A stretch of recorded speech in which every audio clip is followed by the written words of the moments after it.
The AP says Willis is one of about 5,000 business owners scrambling to pay workers after a business partner to MyPayrollHR said MyPayrollHR diverted an estimated $35 million from employee accounts. Some accounts had multiple withdrawals, leaving many employees with negative balances.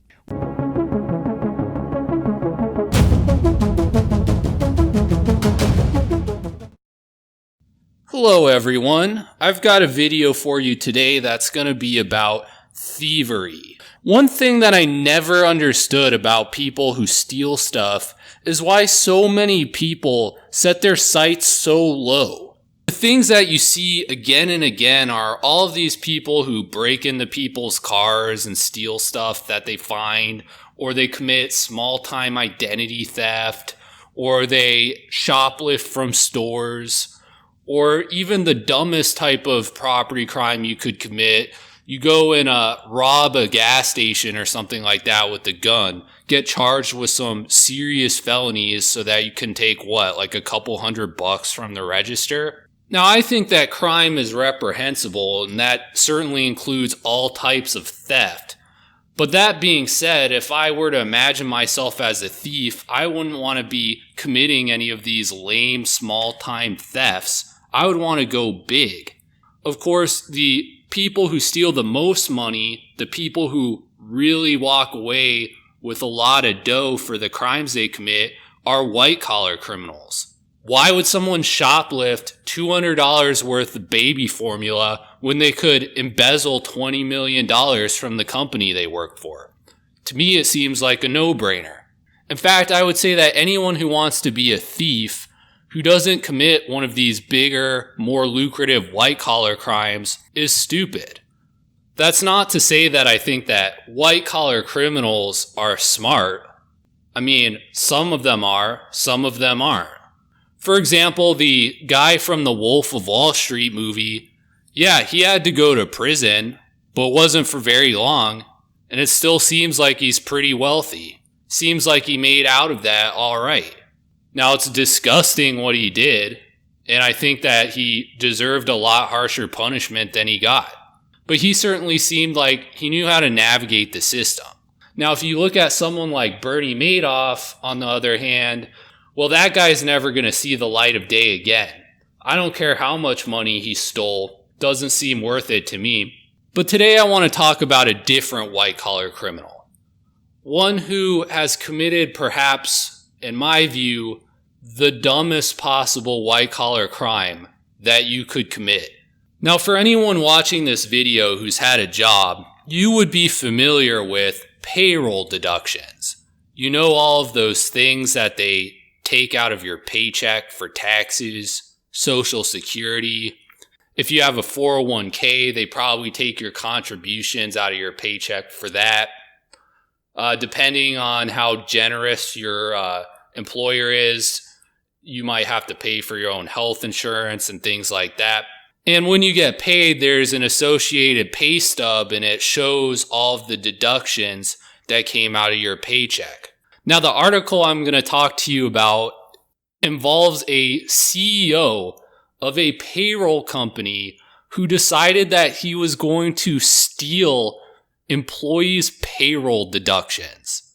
So I'm trying to imagine what he's thinking in his head, coming up with this big-brained scheme of his.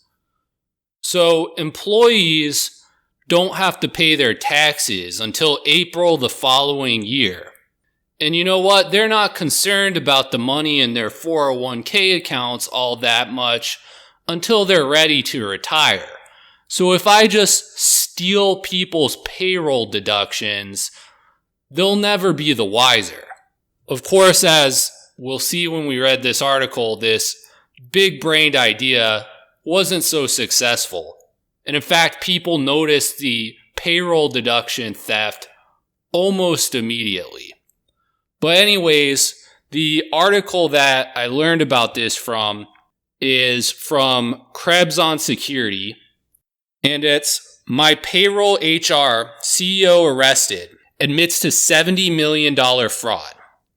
The article states, earlier this month, employees at more than 1,000 companies saw 1 or 2 paychecks worth of funds deducted from their bank accounts after the CEO of their cloud payroll provider absconded with $35 million in payroll and tax deposits from customers. On Monday, the CEO was arrested and allegedly confessed that the diversion was the last desperate grasp of a financial shell game that earned him $70 million over several years. Now, why would someone ever do this? You're the CEO of a payroll company, which has to be a semi-decent payroll company if they have at least 1,000 companies using their products. I would imagine this guy was making pretty decent money as the CEO, the highest paid person at the company. But apparently CEO pay is not enough of an incentive. He has to engage in outrageous risks in order to get even more money than his salary. I mean, I look at things like this and imagine how happy and excited I would be if I just had $1 million in my checking account. Seems like my life would be so much different, so much easier if I just had that 1 million. And then you hear about people like this who probably have well over that 1 million and they're still not satisfied. They have to go and commit crimes, literally the dumbest crime ever, which is to steal people's payroll deductions so that they can engage in some sort of financial shell game. So the article explains that after a big payroll day, this CEO based out of Clifton Park, New York, ended up diverting $35 million in payroll deductions to his personal account. And it states that after that stunt, 2 different banks that work with Mann's various companies froze those corporate accounts to keep the funds from being moved or withdrawn. That action set off a chain of events that led other financial institutions that help MyPayrollHR process payments to briefly pull almost $26 million out of checking accounts belonging to employees at more than 1,000 companies that use MyPayrollHR. You done fucked up, dude. You were in the rat race and you got really far ahead. You were the CEO of a payroll company that was used by more than 1,000 companies. And you know what? I'm going to take a guess here. I'm going to say that those 1,000 companies aren't using MyPayrollHR to handle their payroll deposits anymore. I think that that company's days are probably over. Not a whole lot of trust. At the same time, MyPayrollHR sent a message, see the screenshot above, okay, to clients saying it was shutting down and that customers should find alternative methods for paying employees and processing payroll going forward. So there you go. Not only are these companies no longer using it, the company's done for. The company that this guy was CEO of is now over and done with. Because there's really just one thing you expect, I think, primarily out of a payroll company. The one thing that the customer has the expectation of is that the CEO of the company will not steal the payroll deductions. I think that would be the number one thing that people would want out of their payroll company. Well, I think the real most important thing is that when my employees have their taxes deducted from their paycheck, that the payroll company CEO won't steal those deductions. I mean, based on what's described here in this article, it sounds like this stunt was caught immediately. And of course it was. How could someone who's a CEO think that they could possibly get away with this for more than like a day? What I want to know is what happens to all those people who had their tax deductions embezzled by this guy? Are you still responsible to pay for those taxes that were withdrawn from your paycheck and this guy stole? I mean, my guess is that you probably are. I mean, sure, you can deduct the theft as a loss, but ever since Donald Trump changed the tax code, You don't get a whole lot out of deducting thefts anymore. If so, and you had a lot of taxes that this guy stole, that really sucks. It's going to really suck when you have to file your taxes. So in the criminal complaint against Mann, I guess we could look at it, but I'm just going to stick with going through the article. I don't need to look at court documents. A New York FBI agent said the CEO admitted that starting in 2010 or 2011, he began borrowing large sums of money from banks and financing companies under false pretenses. Okay, why? Why would you bother doing something like this? What was his goal? I mean, I imagine he's already pretty rich. Does he want to live in some even bigger mansion somewhere in the suburbs of New York City, I guess?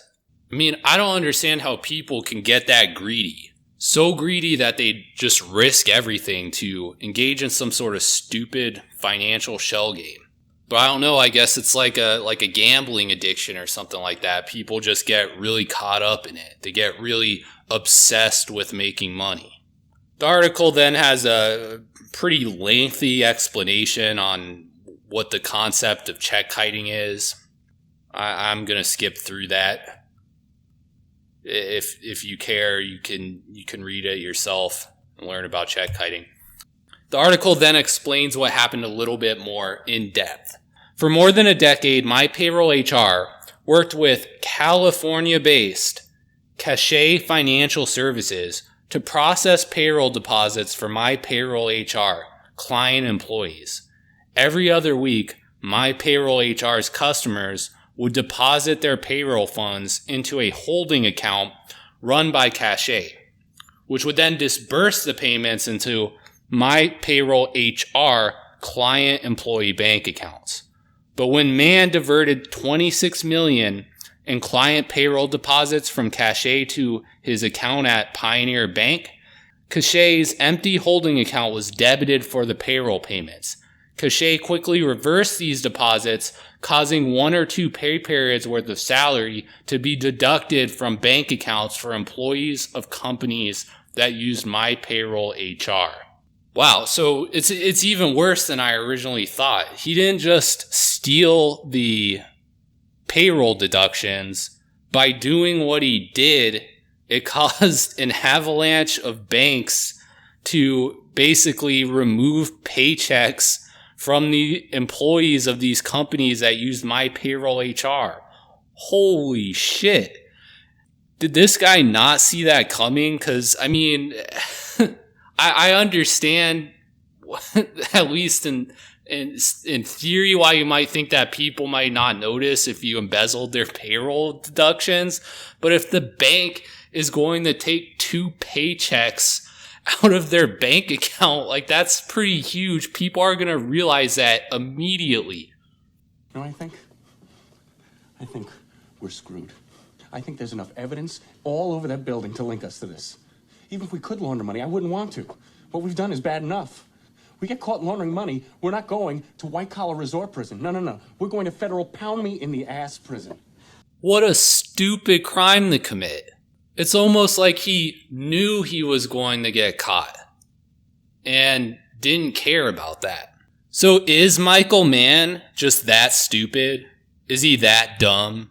Is this the world's biggest, dumbest white-collar crime?